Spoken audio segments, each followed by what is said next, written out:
পর্দায় যাকে দেখলে হাসিতে ভরেছে দর্শকের মন, সেই মানুষটার জীবনটাই ছিল এক গভীর সংগ্রামের গল্প। তিনি ছোট পর্দার জনপ্রিয় অভিনেতা ও নির্মাতা জিয়াউল হক পলাশ।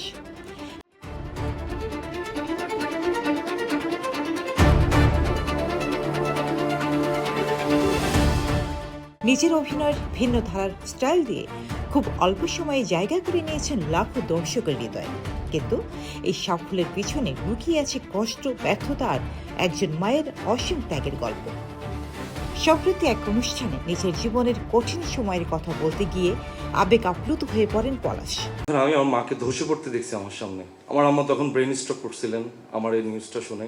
আজকেও আম্মা পলা থাকতে চেয়েছিল। সকালবেলা আমার জিজ্ঞেস করতেছে যে এত ক্যামেরা এখানে কি আমি। তিনি জানান, ছোটবেলা থেকেই পড়াশোনায় খুব ভালো ছিলেন তিনি। প্রায় 3000 শিক্ষার্থীদের মধ্যে মেধা তালিকায় তৃতীয় স্থান অর্জন করে ভর্তি হন গভর্নমেন্ট ল্যাবরেটরি হাই স্কুলে। সেই দিনটি ছিল তার মায়ের জীবনে সবচেয়ে আনন্দের দিনগুলোর একটি।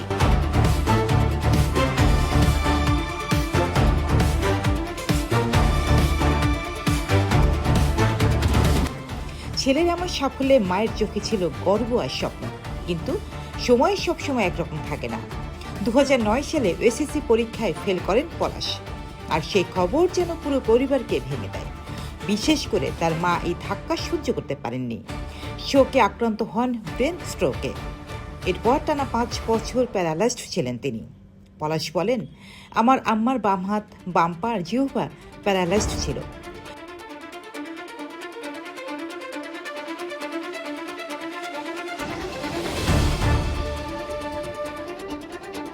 কথা বলতে পারতেন না। আম্মার সাথে লিখে লিখে কথা বলতে হতো।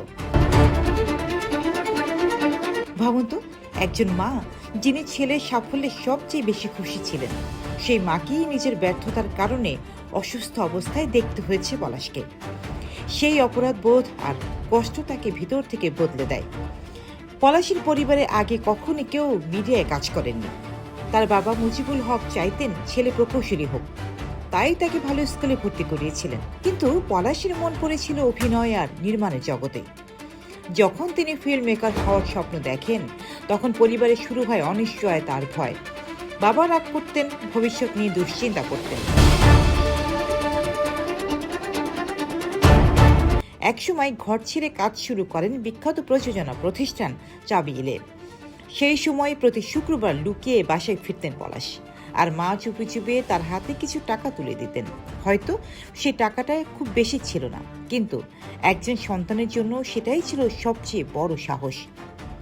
সবচেয়ে অবাক করার বিষয় হলো, পলাশের মা নিজে মাধ্যমিকে পাশ করতে পারেননি, অথচ নিজের সন্তানদের পাশাপাশি 4 মামা ও খালাকেও মানুষ করেছেন নিজের হাতে। একজন সাধারণ নারী হয়েও তিনি ছিলেন পুরো পরিবারের শক্তির জায়গা। আজ যখন পলাশ নিজের সফলতা দেখেন, তখন সবচেয়ে বেশি মনে পড়ে সেই মায়ের কথা, যে মা অসুস্থ শরীর নিয়েও ছেলের পাশে ছিলেন সবসময়। পলাশ বলেন, আজ যখন দেখি আমার মা আড়ালে নেই, সবার সামনে সম্মানের সাথে দাঁড়িয়ে আছেন, তখনই একজন সন্তান হিসেবে নিজেকে সার্থক মনে হয়। এই গল্প শুধু একজন অভিনেতার নয়, এটা একজন মায়ের ত্যাগ, একজন সন্তানের ব্যর্থতা থেকে উঠে দাঁড়ানোর গল্প। জীবনে ব্যর্থতা আসতেই পারে, কিন্তু সেই ব্যর্থতাই কখনো কখনো মানুষকে নতুন করে গড়ে তোলে। আমার মা সারাদিন হাসতো না। যখনই ব্যাচেলর পয়েন্ট দেখে, কাবিলার কোনো সিকোয়েন্স আসে, তখনই আমার। জিয়াউল হক পলাশের জীবন যেন সেই কথারই বাস্তব উদাহরণ। রোজিনা রুজি, রাইট টিভি।